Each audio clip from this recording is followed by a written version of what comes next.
Starting in a moment.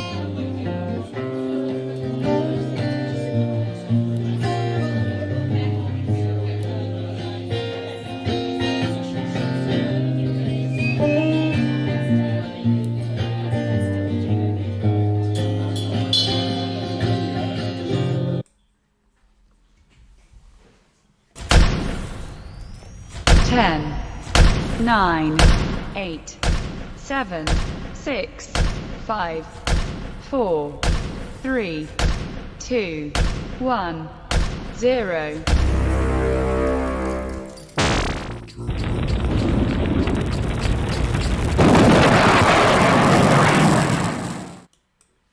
All right, folks, it's good to be back with you. This is Michael Voss, the Dragon of the Southern Tier. Always happy to be here with you to talk about the issues of the day when I get all my equipment working properly, that is. But we're going to talk a little bit because there's just been a lot of news going on right now. A lot of things people don't seem to know or understand that's being pushed out by the media, that's being pushed out by candidates that partisan individuals that have a very strong agenda. And I want to talk about that because it's important to know what the real facts are, what is really happening out there, what is really going to make you safe. And I want to talk about what's going on in Missouri, what happened in California, what happened in Florida, what happened in Washington State, because I don't know that you're going to see this in the news. In fact, I am absolutely sure that this is going to be misrepresented in the media because it already is being misrepresented in the media. And a lot of people aren't aware of that. And that's important to understand. Today is Friday, August 9th. And the news from yesterday, within the last 2 days, has been abundant, that there are a lot of things happening that are being misreported out there. It seems that in Missouri, one of the biggest news stories that I'm hearing about this morning as I'm reading through all the news is that a man in Missouri went into a Walmart armed with a firearm and a bulletproof vest. And this was very, very concerning for a lot of people. Given what's happened in the last week, obviously a lot of people were very concerned. But the media saw an opportunity. And they saw an opportunity to put out a message. And the message is subtle, but it is very definite. And you want to know what that message is? Here are the articles. If you look up Google right now and do a Google search, you're going to find this list. This list are all of the titles, the news stories that are out about the man in Missouri who was arrested for having a rifle and body armor. Now notice the stories from CNN. Armed man arrested at Missouri Walmart. The article from NBC News, which is one of the most referred to, from 4 hours ago. Man in body armor and armed with rifle sparks panic in Missouri Walmart. Then you see the news from the New York Times 11 hours ago. Man with rifle and body armor alarms shoppers in Missouri Walmart. I'm going to skip for a second. There is the article from CBS News. Springfield, Missouri, Walmart. Panic in Walmart as man walks around. And then there's ABC News, somewhat more restrained. Man detained after walking into Missouri Walmart armed with a rifle.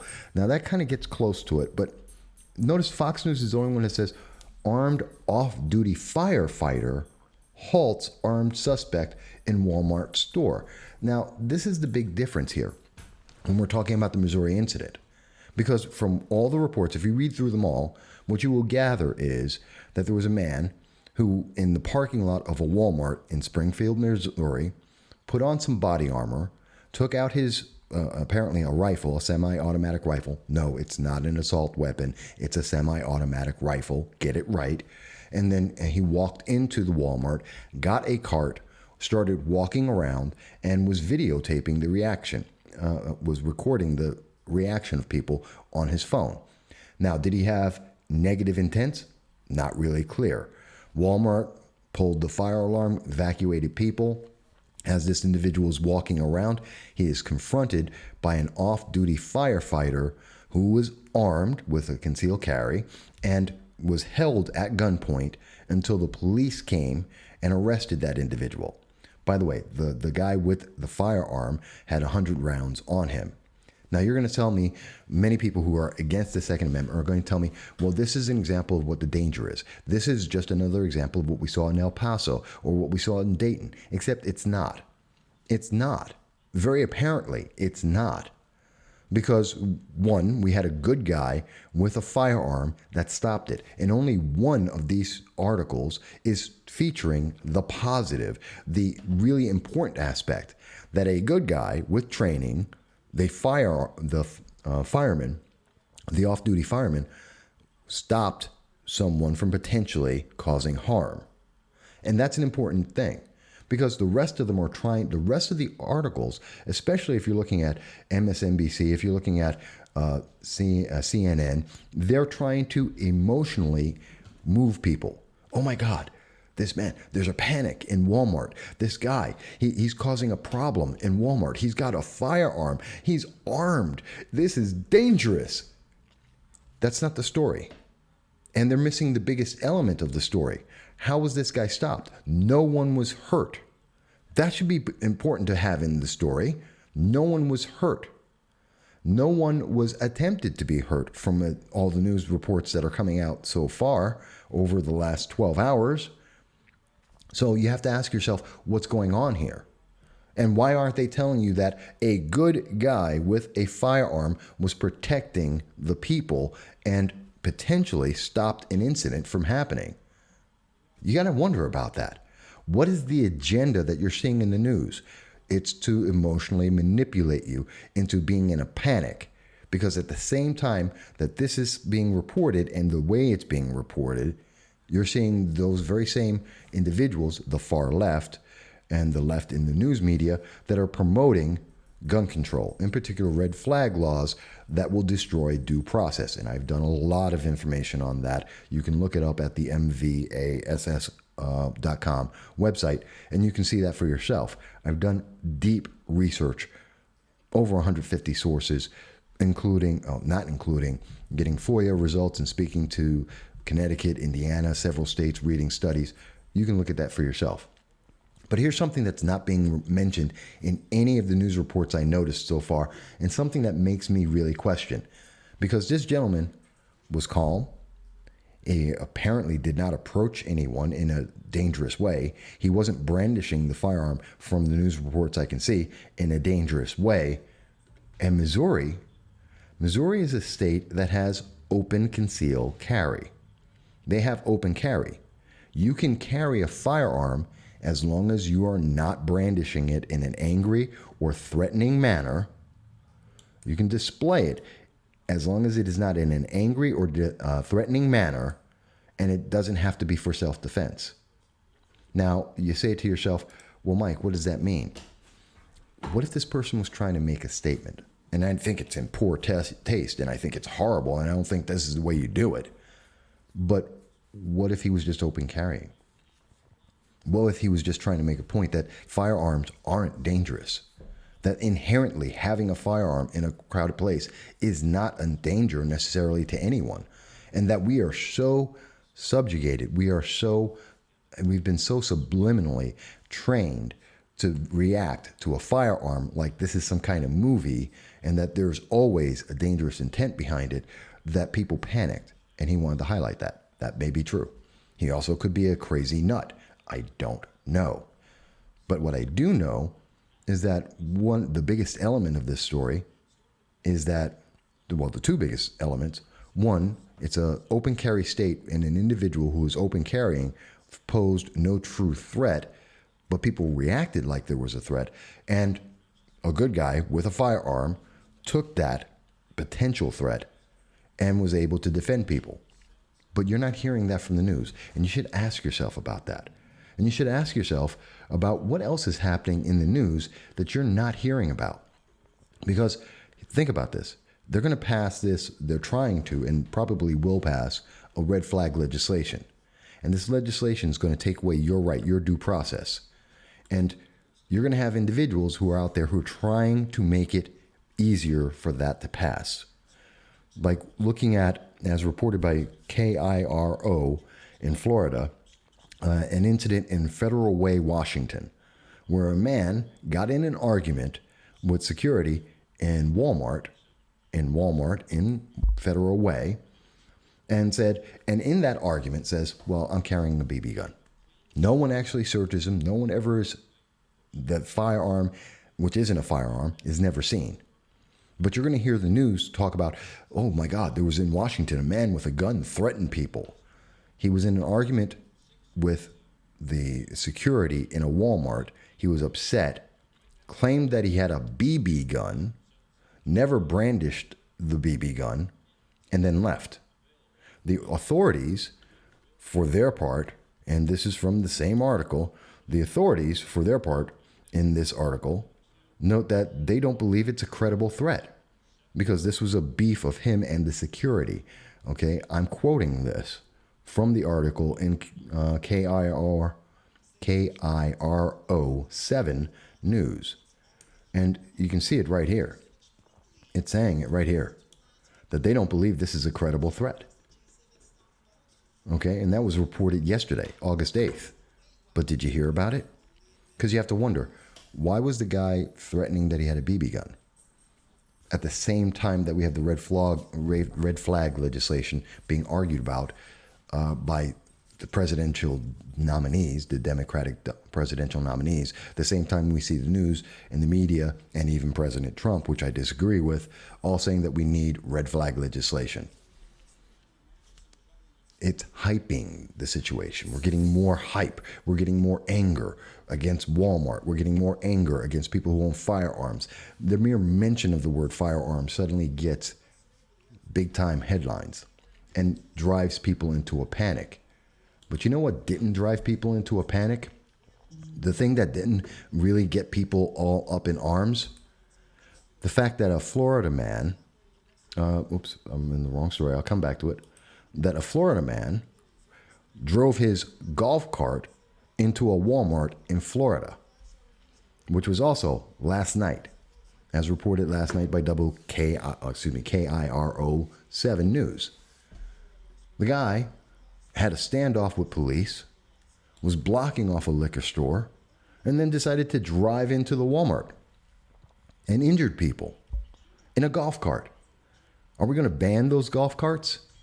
Are we gonna suddenly have what kind of legislation? Do we need to have golf cart red flags? The guy was obviously posing a threat, and he'd used a golf cart. Guess what? All your gun control, all your legislation about that isn't going to stop him. How about this? And I'm telling you, this is something that is worth considering and wondering about. Also in Florida, in Immokalee, Florida, also reported by KIRO 7 News. A Florida man asked a Walmart employee for a gun that would kill 200 people. You know what's interesting? The guy, allegedly, is Philip Attlee II, who spoke to WPBF-TV and admitted that he was the guy who said it. And the reason why he said it is that he said, and I'm quoting him, it was to give them a wake-up call and think about their role in gun violence, toxic climate that we have. Okay, so think about it. We're seeing incidents across the nation, in particular in Walmarts, where individuals are trying to make statements. And this is dangerous potentially, where people are making statements either for or against guns, for and against the Second Amendment.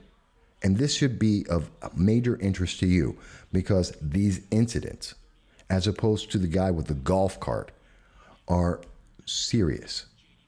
We had a guy in Missouri walking around with the firearm. If he is making a statement about open carry, he could have got killed. especially in this environment. Instead, a good guy with a gun detained him, and then police arrested him after the fact once he was detained because he was being held at gunpoint protecting, the fireman was protecting the public. So we have to look at this and wonder what's going on. When we have another guy in Washington who's inciting an incident and inviting some kind of repercussion by saying, hey, I've got a BB gun, inciting the Walmart security, apparently trying to draw attention. And we see another individual who is going into a Walmart for no other reason than to cause a panic amongst the people by saying, hey, where's 200 guns? I need a gun that can kill 200 people. Because he's angry, because his feelings are hurt. He doesn't feel that Walmart is reacting the way he wants them to, because he doesn't feel that people are aware enough about firearms and firearm safety or gun control laws, because he doesn't like it. Philip Addy II decided to cause a panic and to incite fear in people. Notice the common theme: fear in the public. And certain stories get more coverage by the news media than others. But you know what isn't getting any kind of coverage besides the fact that not fear and action? Like the golf cart. The man driving a golf cart into Walmart. That didn't get as much attention. That is an actual physical threat to people. But I don't hear anyone saying we have to ban golf carts. But here's the bigger thing. What you didn't hear about in the last couple of days, this is being reported by Eyewitness News ABC 7 out of Orange County. And what's being reported is that a guy went on a stabbing spree. You might have heard a little bit about this. The guy went to several cities. He stabbed 4 people. And he didn't say anything to them. This member of gangs, who is being held on $1 million bail, and I'm not mentioning his name because he doesn't deserve it, was videotaped, just walking into businesses and attacking women, attacking individuals for no reason, without a word. And you know what's really interesting about that? This guy, a convicted felon, who was supposed to have 16 months in jail, this guy who was convicted because on 14 convictions for drug possession, possession of a firearm, and assault weapon, which is literally a rifle, and ammunition, which was in his possession as a felon. These are all crimes. He earned time off, not because he was a good prisoner, not because he left his gang, but because California decided to release felons early, even violent felons. Gee, New York State, do you think that's going to happen to you next? Because New York State is releasing felons. New York State is releasing criminals. And they're saying, well, they're not really violent. Okay, if you say so. And then what happens when one of those individuals you're releasing, and releasing early, for a crime that they were convicted of, goes out and does what this guy in California did and stabs people because he's a gang member, because he's crazy, because he is a vile criminal that should be despised. But we don't hear about that in the news in the same way, in the same magnitude that we're hearing about all these people with firearms, because no one's really worried about guns per se. Knives per se. Knives aren't a big issue, except for Governor Cuomo now saying undetectable knives are a big issue. What's an undetectable knife? But that's besides the point. I won't even get there. But this is the problem. The fear that's being put up. I mean, we should really be talking about things like what happened in Pittsburgh, Pennsylvania, reported by CBS News yesterday at 3 p.m. that 2 women were fatally stabbed. And 2 women were stabbed, 1 fatally. And I want to be real clear about this.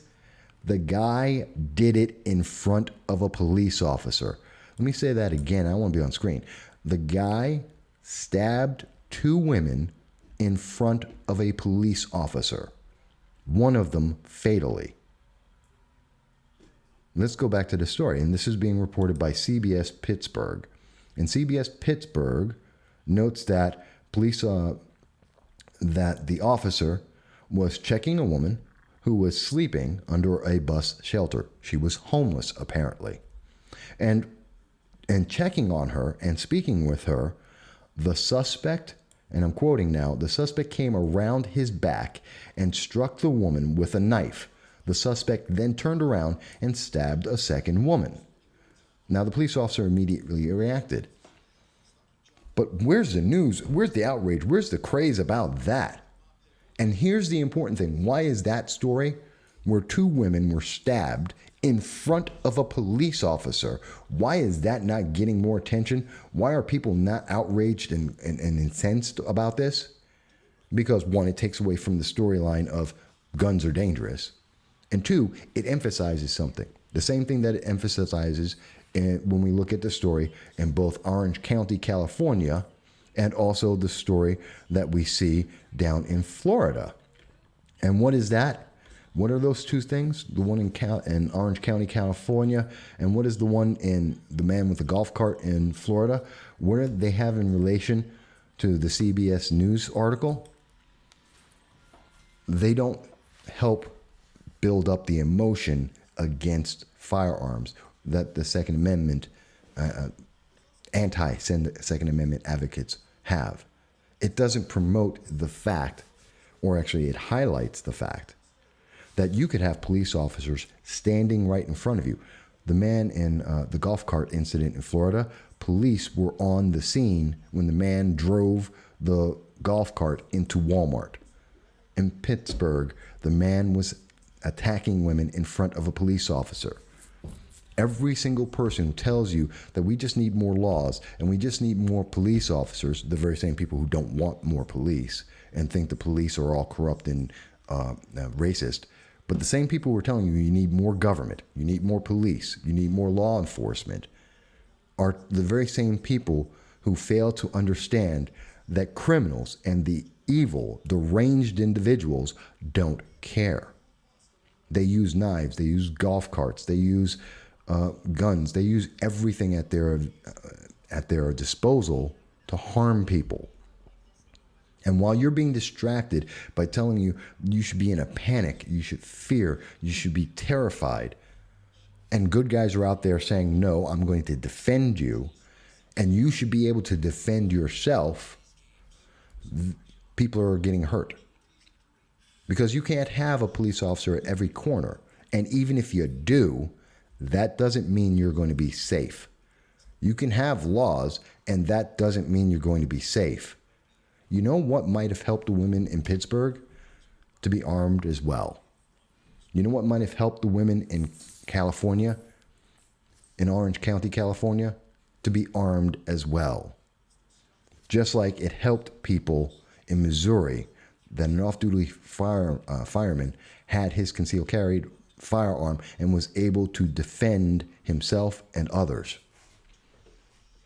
That's something that people don't think about enough, and I think you should. Because you can have the police right there, and that doesn't mean you're going to be safe. People were injured in Florida when the guy with the golf cart ran into the Walmart. People were killed in Pittsburgh because a guy with a knife didn't care that a police officer was there and attacked anyway. The guy in Orange County didn't care that he was being seen on video cameras. He didn't care that the police were tracking him down. That former gang member and ex-convict of the worst sort was on a killing spree, and he didn't care. And he didn't need a gun to do this. And you have to ask yourself, are you going to really be safer if they pass another law? There's already 22,000 laws. I've said this many times. There's over 22,000 laws in this nation to restrict firearms. I don't even know how many laws are out there to try and restrict knives. But let me ask you, is that making you safer? Is being standing right next to a police officer making you safer? And the answer is no. Because evil, vile, criminal, and deranged individuals don't care. They don't care about laws. They don't care about law enforcement. They don't care about you. So you have to care about you. When people say to me, Mike, why do you defend the Second Amendment? Why do you stand up? Why are you an advocate for the Second Amendment? It's because when I look at stories, not the headlines that are being promoted that try and get an emotional reaction from me, not when I'm listening to politicians who are trying to get elected and want to use emotions to get cheap votes. Not that. When I actually look at the news stories and I look at what's going on, I see good guys with firearms that are protecting people. I see that they're like Glendon, I forget his last name, the gentleman who was protecting children last week, like this fireman just yesterday. When I'm seeing good guys with guns protect people, when I'm seeing people defend themselves, women defend themselves from rapists, from murderers, when I see people being able to protect themselves, even though, because when they don't, even having a police officer right in front of them does not guarantee their safety. Yeah, that's why I love the Second Amendment. That's why I believe in the Second Amendment. That's why I am terrified of red flag laws that destroy due process, that punish people without ever committing a crime because someone doesn't feel like they should have a firearm. And then you have to defend yourself after the fact and try and prove your innocence after the fact. After you've been destroyed, your life has been destroyed, your reputation is destroyed, your property has been taken, and you didn't ever commit a crime. We really need to think about this as a society. Should we be addressing gun control, the evil, vile people and the crazed and deranged people that get access to firearms and use them poorly? Yes, absolutely. Let's deal with that root cause, which tends to be, from what I can tell, mental illness. Let's deal with that. But to tell me that regular citizens who are law-abiding individuals with training should not be able to have the firearms to defend themselves is stupid. Because without that, what happens in Missouri? Does that guy turn around and suddenly start killing people? We will never know. Does what happens in Pittsburgh? Those women, that police officer, would that guy with the knife keep on killing people? If it weren't for the police stopping the guy in Orange County, who are armed with firearms, would that guy have kept on going? What about the guy with the golf cart? Would it be easier to defend yourself from him trying to run you over if you had a firearm rather than waiting for police to try and catch up to him? I don't know. Maybe it's me. Maybe you disagree with me. Maybe you think that this is all okay, that these aren't incidents. They aren't worth talking about. I think if you're going to have the honest conversation about whether the Second Amendment is important or not, you understand the true nature of what's going on, not the emotional bait that's trying to get votes and trying to take away your rights because someone feels like you don't deserve it. 160 million Americans deserve at least the understanding that no, everyone with a firearm isn't a bad guy. That having a firearm doesn't mean someone's going to die. And that there are a lot of situations, like people with golf carts, with cars, with box cutters, with knives, that are very dangerous people out there, and we need to be able to defend ourselves from them because they don't care what the law says, and they don't care whether law enforcement is right in front of you. They have evil intentions, and they are going to commit them, and we need to be able to protect ourselves. Maybe you agree. Maybe you don't. Why don't you tell me? Please. And if you do, if you like what I've said, please like and share the video. Maybe subscribe. Make comments on YouTube, on Facebook, on Twitter. Let me know what your thoughts are. And if I've missed something, tell me. I want to learn. I want to get to a solution just as much as you do. But until then, I got to get to work. So I hope everyone's going to be well. And I look forward to speaking to you again soon.